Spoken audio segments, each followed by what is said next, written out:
Hello. Hi, everyone. Welcome to Event Conversations and Q&A.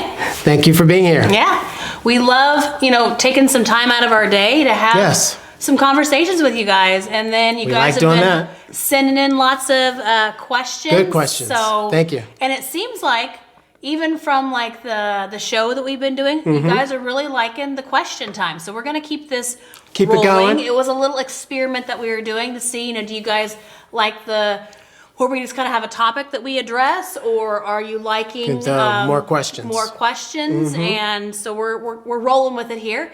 Rolling with the punches? Yeah, yes. That too. If you have a question that you would like, send it in. Whether it's on this post or on this show when you're watching it at a later date, just send those in, and we do keep accumulating those, and then we choose what we think are a good handful of them to address and to talk about on here, and that's what we're doing. We have, if you're not aware, we do have the Instant Impact Events show, and we post on there right now twice a week on Tuesdays and Thursdays. On Tuesdays we drop the topic show, and then on Thursdays we post our event conversations and Q&A, so more like a questions and answers show on there, and it's available on all major platforms, whether you like to listen in to more of like a podcast form or watch. We are available both ways. And then we're always here for feedback and for suggestions and comments. So don't hesitate. But we also want to make sure that you're sharing the show, sharing the content, sharing the information, because that's how we grow. That'd be great. Right? That's how we're able to get out and make a bigger impact, create a bigger event community, which is what we are after to do, because we want to show people that you can create impactful and profitable events, but there's also a formula and a way to be able to do it, to make it easier for you. So make sure you're sharing, commenting, liking, subscribing, reviewing, giving us 5 stars. Like all of those things help to push us out there. Appreciate it very much. Word of mouth from you is the best type of way of getting traction. So with that being said, is there anything we want to have a conversation on? I'm tired of wearing coats in the morning. Oh. It's supposed to be summer. What happened? Well, we're in that fickle weather period right now where you have to wear layers. It's the layer time. Where in the morning you wear your coat and your hat. Yeah. And then later you take it off. And then maybe you have a sweatshirt on, and then you remove that, and by afternoon you're in a tank top and shorts. Right, but then summer will be done. And that's kind of how it works. So I know Mason this morning, he's like, when is it going to be wear summer? Shorts. When can I wear shorts? By my birthday, can I wear shorts? Hopefully. So his birthday's coming up in May, so we are on a countdown for that. Yeah. He's going to be 8, and he knows. Cannot wait. He knows days, weeks, months, time down to the second.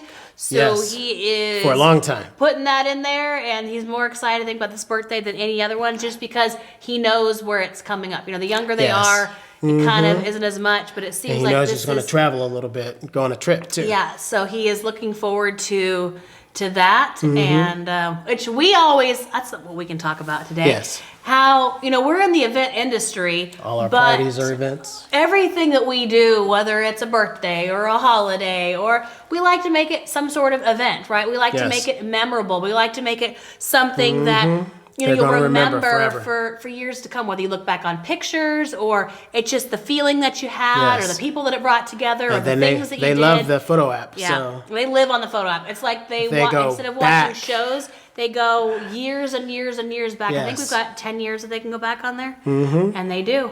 And so the stuff they bring up. Yeah, and they're just constantly watching, and they're like, and teasing. And then they're talking about, do you remember when we did this? Or you remember when we did that?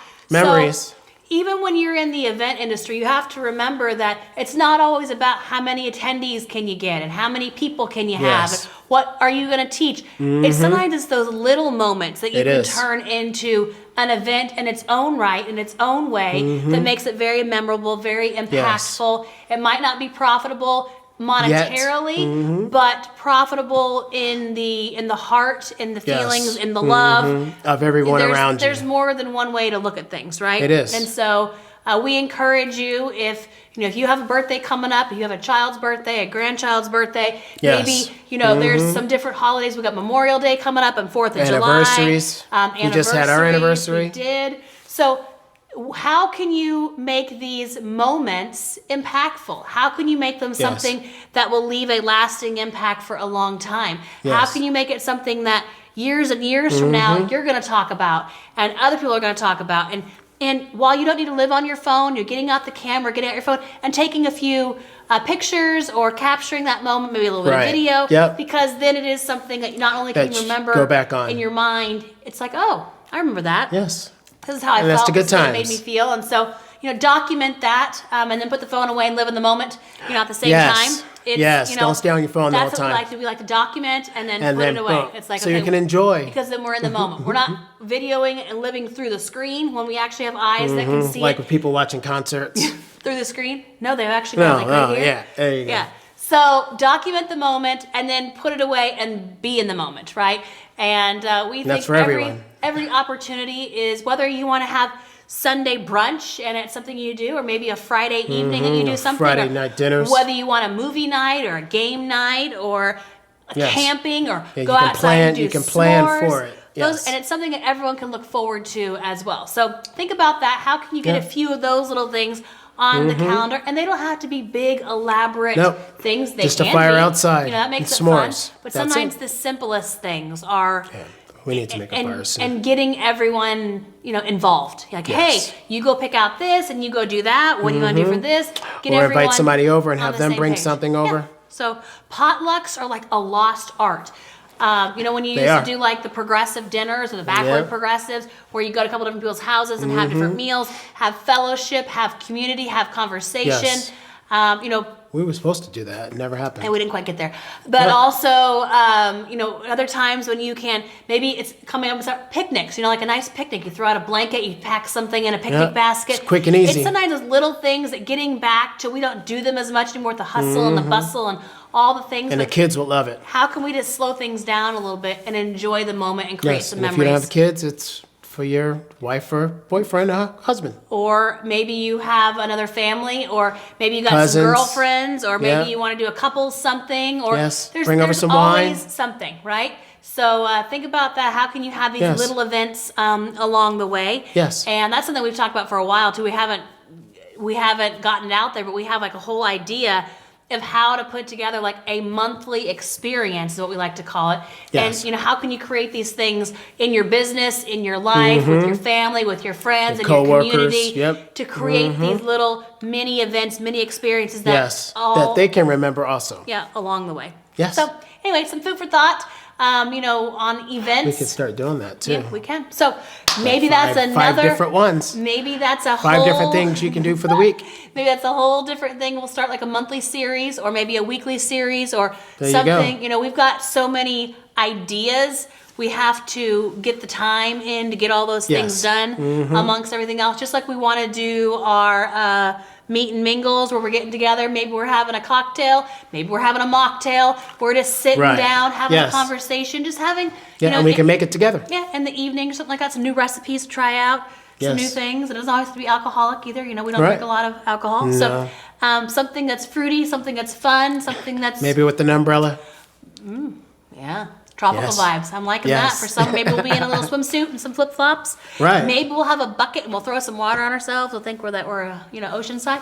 I would love to. Whatever you do. Maybe I'll put some salt spray in my hair. I'll pretend like I got the wind. Salt spray. Yeah, I'll pretend like I'm in salt water. I've heard it all now. There's such a thing. Okay. It's for texturizing. It's salt spray. Okay. Okay. Yep. You learn something every day. Unless you're at the ocean and you can just get it in your hair right away. Whatever you need to. You don't need to worry about your salt spray. No. But it is good for the skin too. So anyways, there's lots of things coming up. Lots of things on the horizon. But we're going to jump into today's Q&A. Okay, I'll grab the first one. All right, you jump on the first one. How do I get lunches to my attendees when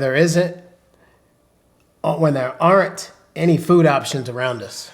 Okay, so I saw this question and my immediate response, and I attempt not to look at the questions too much. We got to pick a few because I want to be like, here's the question, here's the answer, okay? Right. So I'm going to tell you what my immediate thought was, and then I'll give you some other ideas.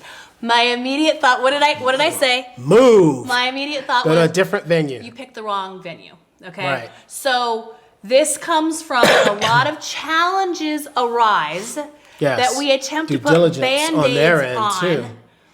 Finding out what's around them. We attempt to put Band-Aids on these things that we should have never needed the wound in the first place, right? Correct. So if you pick the right venue, you've gone through your checklist. You don't have to worry about food. Food is one of those things, like if it doesn't have it's parking, on the list. It's out. If it doesn't have food options, it's out. If it's in a bad area, it's out, right? So we're left with good options, okay? Yes. So it sounds like you're already there. You've already booked the venue. One thing you can do is, depending how far out it is, can you find a different venue? Can you get out of that contract and move somewhere else? That's a question, right? Right. Now, if the answer is no, okay, then we have to deal with what Then you can bring in somebody. Option 2 that I would question, this is the second one I would ask, is if you're not able to get out of that contract, you're not able to find another venue, what can they do to provide food? You're going to have to probably buy some food and beverage, okay? Is that an option that the hotel or the venue can provide that? Yes or no? If the answer is no, then we go to the next one. Okay, can we bring in a catered meal? Right. And if they don't have food at all anyway for you, then you're bringing in catered food for your people because they need to eat. Yeah. So can you bring in something catered? Can you, if they're like, no, you can't bring in, can we bring in something boxed? Can it be a boxed meal? Okay. There's just because someone says no, it means There's no other to ways. that. Doesn't ask a different question, right? Ask it a different way. Ask it from a different perspective or a different view. So if there are no options around for food and the venue doesn't provide food, and you're not able to get out of the contract and go to their venue, and they don't have an option, maybe because some places do have like in-house catering where they will bring in someone to cater it, okay? If then you need to bring in someone or you need to bring in a meal. The other option is, here's the last one, is depending on how big your event is, okay? If it's smaller, it's easier to do this. If it's bigger, it's not. You can take your attendees on a field trip, okay? You can pack them up, you can put them in a limo, you can put them on a bus, you can put them in a van and an Uber, and everyone can have an excursion to wherever the food is. Okay? And where you're heading, let them know you're coming. Right. And have it sectioned off and have it prepared for you. Not just you're going in the subway and whoever has seats, you stand, you sit. No. So again, this depends. I don't know. You didn't say how many people you're. I mean, if it's 10 people or 20 people, go to a restaurant. It's easier to pick. Take everyone. Let's all go. Let's go to meet at this restaurant this time, right? Yes. If it's more than that, getting everyone to go in one place is a little bit harder. So bringing the food there is a better option. The other option is, how many days is your event? Is it a 1 day? Is it a partial day? Can you change the hours that your event is going to be so that a meal is not a requirement, right? They ate before they came. And they're done by lunch. You can do some snacky things. And you end early afternoon. Or you make it an evening event where they've already had a meal. Right after dinner. Maybe you provide some cocktails, or maybe you provide an appetizer, or maybe you provide a dessert, and it's an evening thing. So between breakfast and lunch, you can do an event. So there's different ways. I don't know how many days your event is. If it's a couple days, you're going to need to make some plans. So this is why we talk about the major challenges and pitfalls of not knowing what you don't know, right? Right. So learn from this person's mistakes. Yep. You need to learn from your own mistakes. You can't just say, well, we're doing nothing. Y'all are going to starve. Yep. You need to know what's around you and what's inside of your venue. And people assume. And ours. And assumptions make you a you-know-what, okay?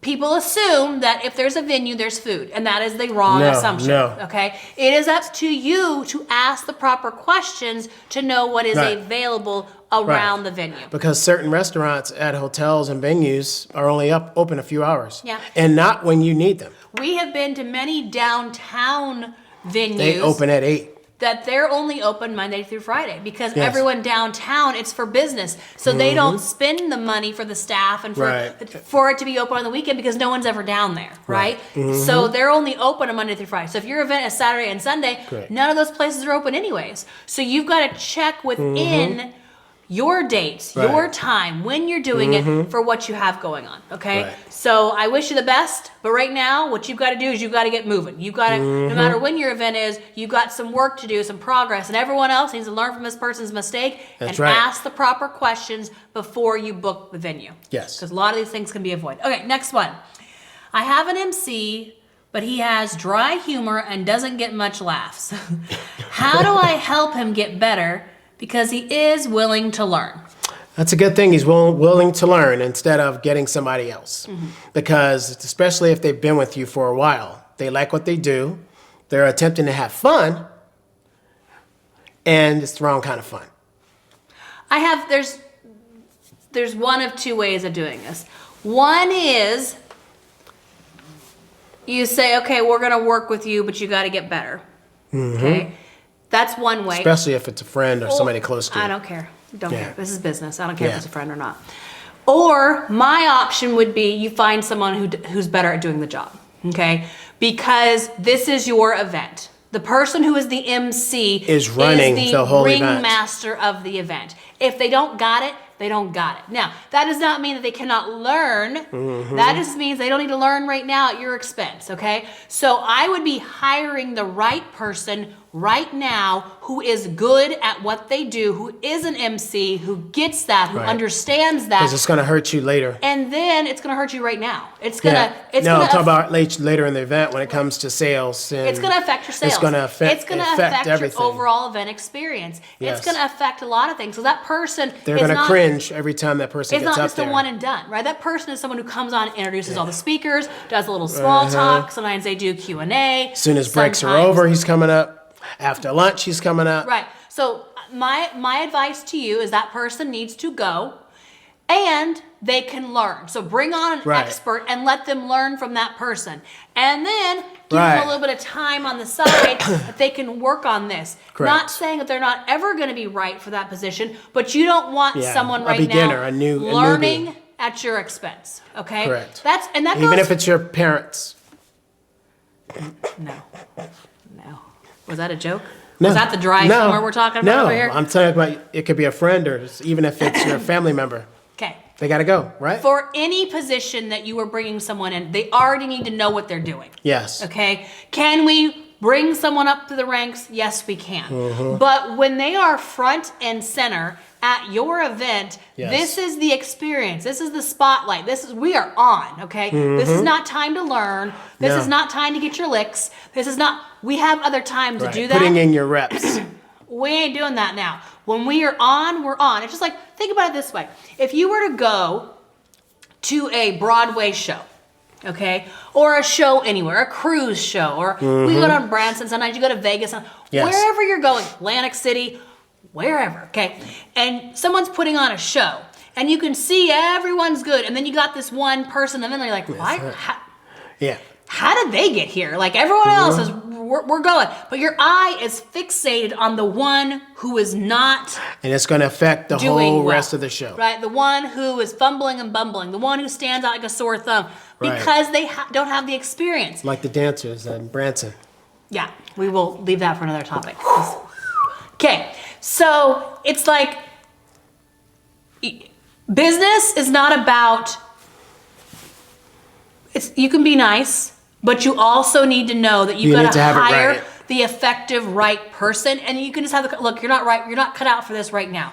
This is not the role that you're in right now. And they shouldn't have been in the role knowing they didn't have experience. You probably put them in that role though. So hey, that's your fault. Own it and move forward. Because it's harder to get rid of. Right now, you're not the right fit. We're looking for something else. We're looking, and who knows? They might be like, oh my gosh, thank you. You know, thank goodness I didn't like it. It wasn't my thing. I want to be behind the scenes. Or hey, I didn't really feel put them in a comfortable. different position. I'd like to come up and maybe do something different. So it's your job to transition people and put them in the role that they are the best at, so they can excel.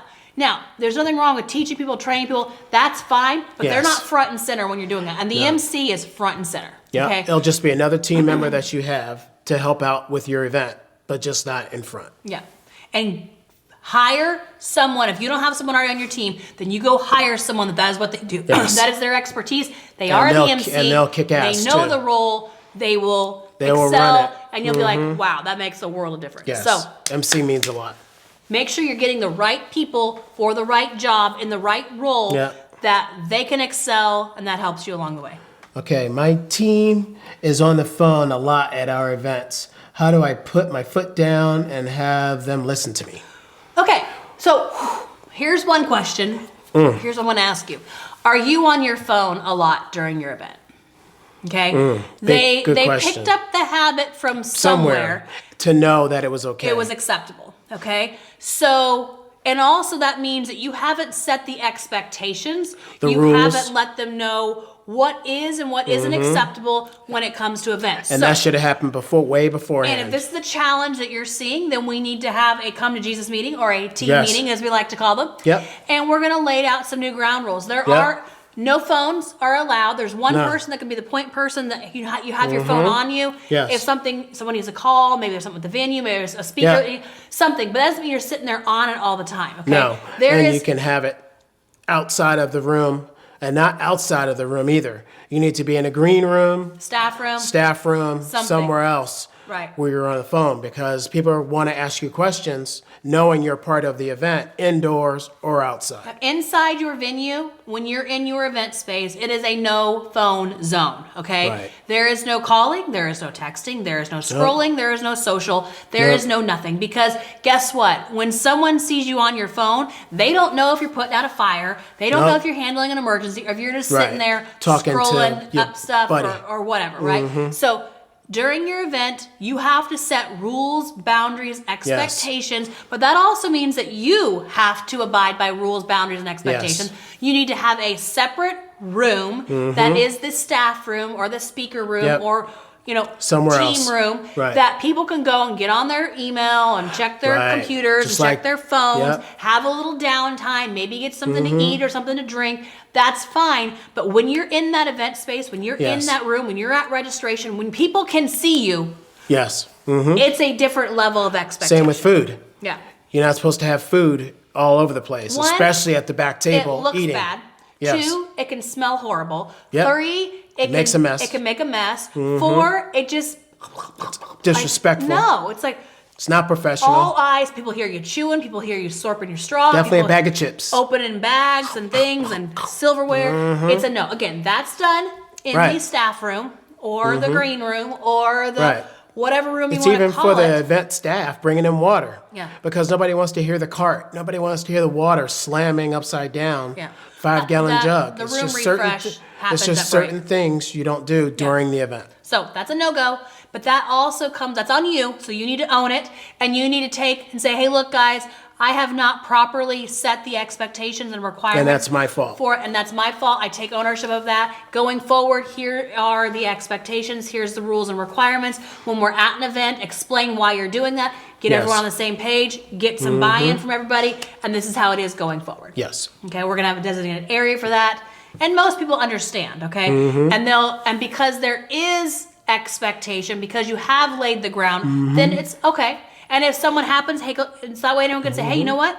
Remember, no phones. Oh, yeah. Oh, okay. Right? And so sometimes you just need a little nudge, a little help, a little, because it's so easy. You got it on your pocket. And don't text them and say no phones either. So it's so easy sometimes. It's just right there. You're used to just pulling out whenever. Yeah. So it's a habit that you have to break at events. Right. Yep. Okay? So easy enough, that one. Our images on the screen are pretty dull and not very bright. What could I do to maybe brighten the projectors and make the image look better? Well, it's up to your budget also. If your budget is, you can put out another cent. First thing, well, there's 2 things you could do. Dim the lights down in the room just a little bit, especially in the front, wherever the screens are, you want the lights off behind the stage and right near your screens. That'll help a lot. Also, there's brightness levels in the menu to brighten up your image also. So those 2 things. But if you could put out more money, just say if you're 3,500 lumens, that means how bright your projector is. Go to 4,500 and that'll help a lot. Yeah, we always say don't go under 50. And go to somebody else. If it's with the hotel or wherever, or you bought them yourselves, sell those used and get another one, get more. It's also why we say don't go under 5,000 lumens. Yes. Just because there's one other thing you didn't mention on there that sometimes can affect the brightness on the screen. It's rear projection. Rear projection, but also you talk about dimming the lights, but sometimes there's just a bulb like shining directly on it. So can you move the screen at all in front of that so it's behind it? Right. Or can you have someone unscrew the bulb so that right there in front of the screen is not washing it out? You can adjust the distance between your lights, and also what we do all the time is get somebody to come in from the hotel and take the bulb out. Yeah, just unscrew it and take it out, and that can help a lot too. But it also, if you can get a better projector, brighter, it's better. It just is. Yep. So work on that on your next event. Get a brighter projector because that it has less washout. The lighting is. It'll help with the distance also. As much. The brighter it is, the even closer you can bring it in to the screen to make it even brighter. And your screens and projectors are, just like the mics, are big components of your event. You don't want to skimp on projectors and screens. No, it's a big... Because people are always looking at what's on the screen. Same thing with mics. They're always pictures hearing of what's what going you have on there. Right, and just like your mics, don't wimp out. Yeah, you don't want mics for having challenges because everyone hears that and it starts getting very the loud feedback or cutting out, or it's cutting out because the distance, because you don't have a better mic. Frequencies change and everything else like that. So you need to make sure you have a higher end mic. Because the further that speaker goes with that mic or the handheld, whatever, away from the receiver, they'll start cutting you out, cutting right off. So those are the questions that we have for today. Yes. So thank you for sending those in. Make sure if you're the ones that ask these questions, keep them coming. Do the work, right? So make your changes right away. If you were the one that asked the question about not having any food options, get on that, right? If you're the one that talked about, the person who has the MC in the wrong position, they gotta go. They gotta go. Change that out. Like, don't just, because a lot of times people ask questions and we give you the answer, but they won't do anything. Where's the progression? Okay, so you have the answer now. All we say is law. The suggestions that we have, put them to use, right? Yes. Because it's going to just make your event that more effective. Correct. And when it comes to events, you're here for a reason. You're right. You're listening and wanting. So make sure you're taking your time to ask the question. You're sitting here listening to this. Yes, and we're here for you. Make sure that you actually, utilize. And if these weren't your questions, think about them, because one of these days these could be your questions, right? Yes. So if you're learning from these other people's questions, take notes. Which is half, 3/4 of the thing why we do this, it's because it's just going to help you, right? It's going to help you at your event. You're going to be like, I'm going to make sure I check with the venue, make sure they have, food options. I'm going to make sure I choose a good MC. I'm going to make sure we get better projectors. I'm going to make sure. So all of these things, I'm going to tell my team and set boundaries and expectations for that. So and once you fix that, you don't have to go back to it because you already have bright enough projectors and everything else. And it just keeps moving forward. Now you'll have questions again. You'll have more challenges, other things, but at least you won't have these ones, right? Yes. So we appreciate you taking some time to sit here and have some event conversations and Q&A with us. Make sure you keep sending those questions. Remember, guys, it only takes an instant to make an impact. We'll talk to you soon. Bye. Bye.